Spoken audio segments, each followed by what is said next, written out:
G'day, hi, and welcome. There's my girl. Gotta pay the dog tax before we get the video going. That you're liking, your highness, your royaltiness, your goodness. There we go. All right. From the dawn of time, people seeked out thunder and epicness of the gods, and people didn't know what to do, but one guy did. And what he did was he bought an 8-string. Dun dun dun. Alright guys, this is going to be a talking video, so there's going to be no sound clips in here, I'll just tell you that right away. But if you're looking for one of these guitars, going to be lots of good information on it, so, you know, stick around, whatever. Now what you are looking at right here is the last,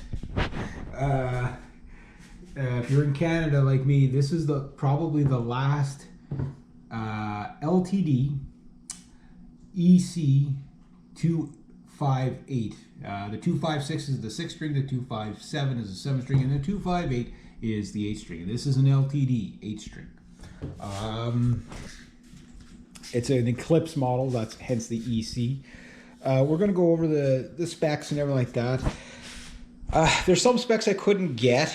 I tried to get, but it was just, I couldn't find all the you know, what ohm rating the pickups were. They didn't have them on the ESP, at least I couldn't find it anyway. But anyway, you're looking at an 8-string, and I'm going to get into why I bought it. There's going to be a whole series of videos on this and a lot on this guitar. The reason why I'm not going to do the sound clips right now is I have to figure out, this is like a whole new ball game, guys. 8-string is like, the amp you have may not work well for it, and I want to get some really good tones with it. I have a few options that I can show you, but I want to get some good tones with it before I do that, just so I put its best foot forward.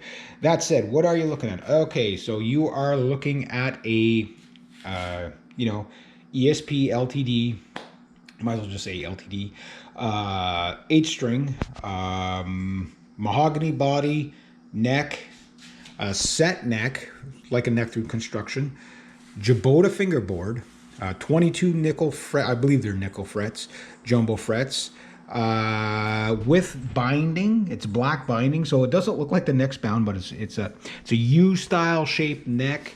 2 pickups, obviously. A tom bridge. I don't know if that's for Tom Anderson, but it's called a tom bridge.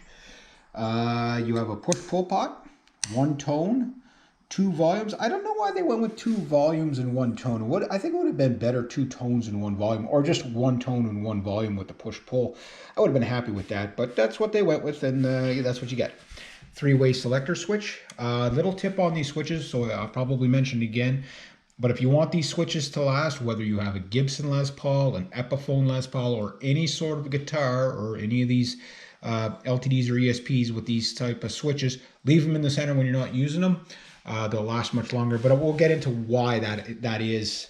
I've replaced many switches like this over the years, and then when I learned the trick of just leaving it in the center when you're not using it, I've had the same switches in one guitar for 16 years, the other guitar for 13 years or 14, whatever length I have it. The pickups are ESP designed. I believe they're 150s, but they could also be 301s or 308s. It was hard to get an exact what they are. I believe they're the base model 150s. We'll talk about those. You got ESP LTD / tuners, which are, they're okay. They're okay. So they say ESP on them, right? Or LTD. I can't see what my eyesight is getting so bad. It says LTD on it, so I think it tells you. It tells you how bad my eyesight is right now. It's made in Indonesia. Again, you can see the U-style neck. It's not the slimmest neck in the world, obviously, because of, you know, the beefiness of it. It is a very heavy guitar, being all mahogany. String through back construction. Nice cutaway there. Take note, Gibson. That is a really nice. You can see how easy my hand just flies in there, and then you've got a nice cutaway there.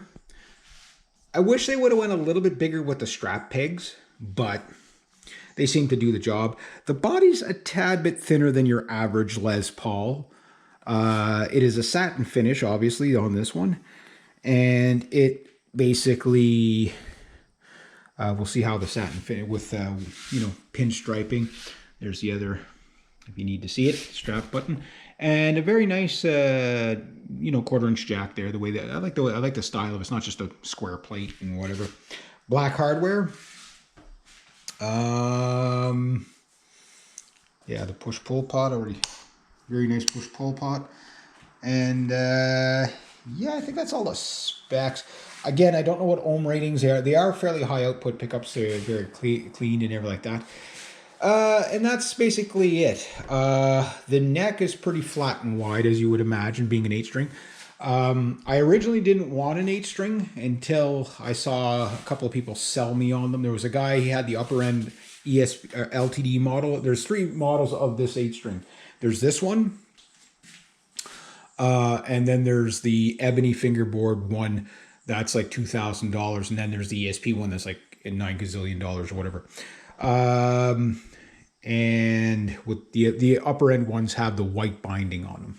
That said, main differences is probably fretwork. The fretwork's not bad on this so far.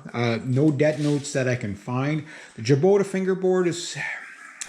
It's still too early for me to say what it's like, but if you could kind of, it's not as out front and aggressive sounding as, say, Rosewood, and it's not as smooth and brilliant sounding as Ebony. It's somewhere in between, but it's, on the more darker, leaning towards the Rosewood side. But I'll, as I use this guitar more, I'll tell you more. But I did end up going with the 8-string instead of a 7-string. I probably would have ended up here anyway.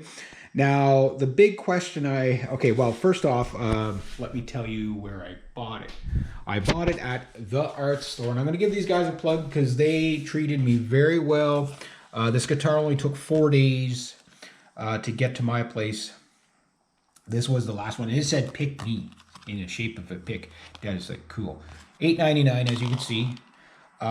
This is about the only neck through body or set neck construction 8-string that I think is under $1,000, pre-tax or whatever, that I could find. I think this might be the best bang for the buck if you don't really require the 24 frets. 22 frets, it is a bit limiting, but I bought this more as a rhythm guitar anyway.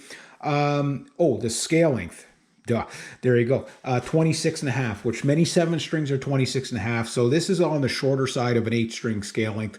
A lot of them are 27, 28 inch. This is 26.5, and I didn't want to go any longer than 26.5 for a few reasons. The tension on the strings, really good. This is probably like a 10 to whatever. Well, it'd be like 10 to 46 or 52. So that's probably like 74 or whatever. I forget they look like Darios in there, whatever they are.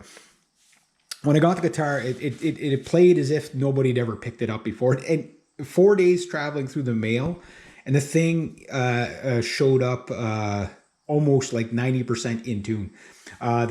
There's a bit of a camfer to the bridge. Oh, flag inlays. Again, a guitar under $1,000 with like fancy inlays. That's kind of a nice touch. Yeah, the bridge has a bit of a camfer to it. The action, for what it is actually really, really good. We'll get into what strings I'll go with and stuff like that and experiment with going later on as I make more videos about this guitar. But this is just the overall view of the guitar. So I got it for $8.99, came up a little, about $1,000, just a little under $1,040, everything like that. I think the shipping was free, and that the Arts Music Store is just north of Sarnia, I think, and I'm all the way over here in Quebec. 4 days, I couldn't believe it. And this is probably the last, at the making of this video, the very last one of these in Canada. I called about 15 stores, and maybe one other store might have had one, but I didn't trust the computer says we had one. I didn't trust that, so I didn't want to, put it in order. So there may possibly be one more of these left in Canada at the making of this video, which today is the 27th of August, 2022.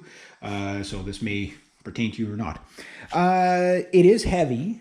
It is longer. It's about, like when you're playing it, it feels like a Les Paul, but it doesn't feel like a Les Paul. The cutaway is very nice, but we'll get into like that as I go. The pickups, I've tried, like I say, I've tried the guitar. They seem to be more the type of high output pickup that would, what am I doing for, oh, I'm gonna wrap it up pretty soon here. That's more suited for metal, obviously. A high compression with lots of effects, nice and clear. Pretty cool. So anyway, that's the overview of the guitar. I can't think of anything else that I need to put on. But I know what the last question is going to be, then probably the most important question. What's the neck like? So I'll start with that. The neck, if you were to take my SG61 reissue and my SG3, which is like an SG standard, or like an Les Paul standard profile neck, this would be somewhere in between that. Now, it's obviously really wide. Now, I adapted to this very, very easily because I'm a multi-instrumentalist. I play necks as small as mandolins, violins, and ukuleles up to my 12-string, which this is I'd say my 12-string neck comes up to about there, up to the B string.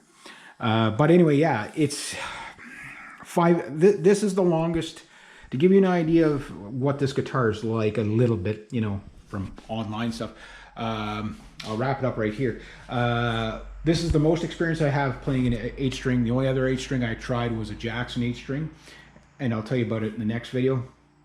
And after about 5 minutes of playing this, I didn't feel lost on the neck or anything like that. So yeah, I'll talk more on the specs and stuff like that in the next video.